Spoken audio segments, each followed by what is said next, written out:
Hi guys, Sarah Vaccaro here, and I am going to talk to you today about atelophobia. This is a phobia. Phobia is fear of imperfection and not being good enough. And I recently came across this and realized that I had atelophobia, and having had atelophobia is the reason why I was staying in unhealthy and toxic relationships for so long. For those of you who've been following me for a while, I was in an emotionally abusive relationship with a covert narcissist for 8 years. We were married, we got divorced, and a month later found myself in a relationship that lasted about 3 years. I've known him for 5 now, and was felt that I was stuck in that relationship. So I recently come across atelophobia after doing a lot of inner work, and I wanted to share this with you because I now work with women to heal from unhealthy and toxic relationships and live a life that they love now. So, what atelophobia is an irrational fear of imperfection or not being good enough. So, this is an obsession with perfection characterized by fear. So, things that people with atelophobia fear the most are ostracism, failure, and being ostracized from society. And I noticed ways that this was showing up in my life. Just constant feel of fear of failure. The reason why I stayed in those toxic and emotionally abusive relationships for so long was because I thought that I had something to prove. I didn't want to be seen as a failure, especially with the first relationship and marriage ending. I thought, okay, the second one I'm going to make work. We're going to go to therapy. We're going to make it work. I'm going to stick around. And we had a child together. And so I wanted to make it work for her. And that's what part of the manipulation and control was. I was believing the words that he was saying, that if I left or I didn't give him one more chance, I was going to make our daughter come from a broken family. And obviously that's the last thing on earth that I wanted. So this atelophobia kept me stuck there for fear of failure.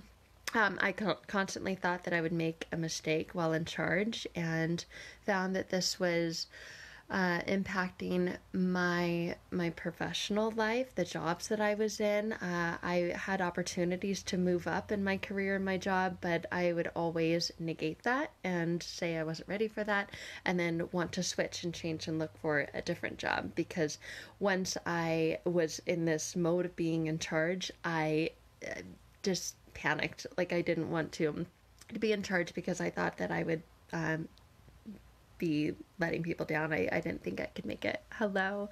Hi, Michelle and Jesse and Jalen. So even the most mundane activities induce feelings of fear and insecurity. And this was so true for me, especially in my relationships. The fear, I mean, it was crazy. The fear of making dinner, being asked, well, what's for dinner? And being the woman in the relationship, thinking it was my role to make dinner and make something that was good enough that he liked, that he wouldn't either make a face at or balk at. And so my go-to was to say, well, why don't we just go out to eat? I mean, it was that crazy, because I can vividly remember one moment where my ex-husband was asking me to chop onions for dinner, and I didn't chop them the right way. And so I even got this fear of failure that I couldn't chop the onions the right way without getting yelled at, or being called names and told I was stupid. I couldn't even chop onions. So another quality is seeing that life is a test where 10 out of 10 questions must be answered correctly. And this was me all through my childhood. I would study and I would panic. I would almost get panic attacks before going to school. And especially knowing, like, if a test was coming up, even if it's something as small as a spelling test, any kind of test, I would get sick, I would get nauseous, because I had to be perfect. I had to get the gold star. I had to get 100%. Getting a 97%, I remember feeling like, I messed up. Like, I got 3% wrong. I was always focusing on the negative and what I got wrong. And that's that fear of not being good enough, that fear of imperfection. I wasn't perfect. It wasn't 100%. Depression also occurs with the false sense of reality and frequently interrupts daily life. And I saw this all the time in me. I just never, ever felt that I was alive or could do anything good enough, and just never wanted to put myself out there. Suicidal thoughts or thoughts of self-harm are another quality. I not perfect, and I must say that showed up for me. There were times and ways in my life where I would harm myself, whether it was by, this is another one, anorexia or bulimia. I battled with those. Yes, Bethany, the fear of not being good enough or not enough can affect every area. Yeah, and I didn't even know that had a name for it. So atelophobia, you guys look it up. There's not a lot of information on it, but what I found definitely resonated. So I would overeat or undereat or overdrink. And that was a form of self-harm. It was because I didn't love myself. I didn't feel like I was good enough. And this fear of constant judgment by family, by friends occurs daily. And I felt this. And that's part of the reason why I stayed in an unhealthy and toxic relationship, was because I didn't want, especially with the second one, which was the worst of the narcissists, I guess, if you say, I didn't want to tell my family or admit that I messed up again. Like, here I was, I just left this really nasty marriage and then jumped right into it again. I just rinsed and repeated. This time, when I repeated, it was actually worse.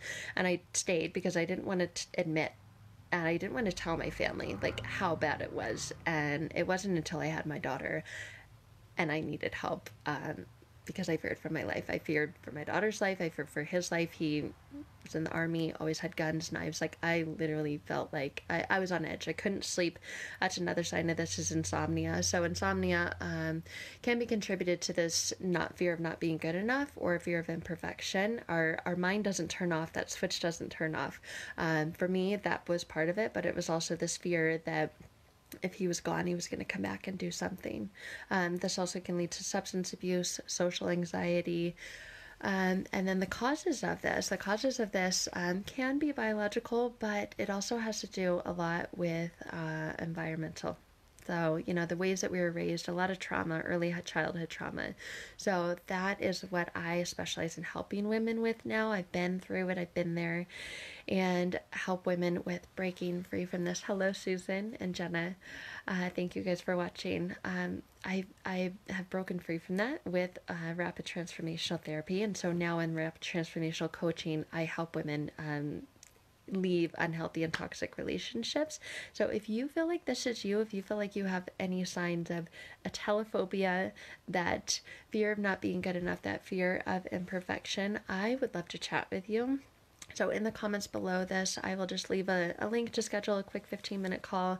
So know you're not alone. Know that this can be worked through, and that's what I love helping women with, especially. And thank you guys all for watching, and I'll leave a link in the comments below. I hope to connect with all of you. Hi, Jamie. Good to see you.